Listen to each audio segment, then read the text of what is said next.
ভাই মারা গেল আমেরিকাতে, একটা ভাই দীর্ঘদিন বাইরে আছে, আমি দীর্ঘদিন অসুস্থ অবস্থা। ছাত্র জনতাকে অভিনন্দন জানাই, যারা বুকের তাজা রক্ত দিয়ে বাংলাদেশের দ্বিতীয়বার স্বাধীনতা এনেছে, প্রকৃত স্বাধীনতা এনেছে এবং একটি বিজয় দিবস, নতুন বিজয় দিবস আমাদের উপর।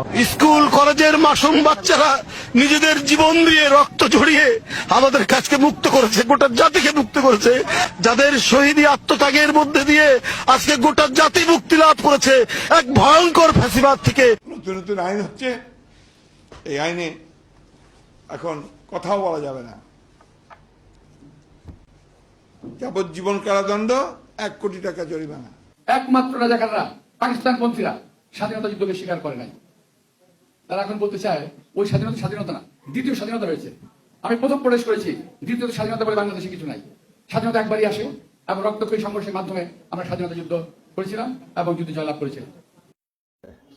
নীল কালার যে ফর্মটা আছে, এটা সংবিধান সংস্কার পরিষদ সদস্যদের শপথ ফর্ম।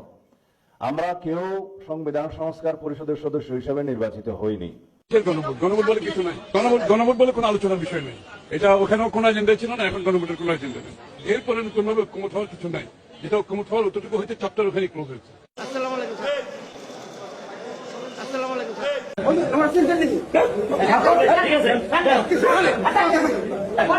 অহংকারীদেরকে আল্লাহ পাক কিয়ামতের মাঠে পিঁপড়ার মতো উঠাবেন।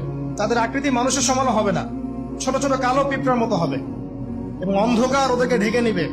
আবার অনেকের টাকা পয়সার অহংকার থাকে, অনেকের ক্ষমতার অহংকার থাকে।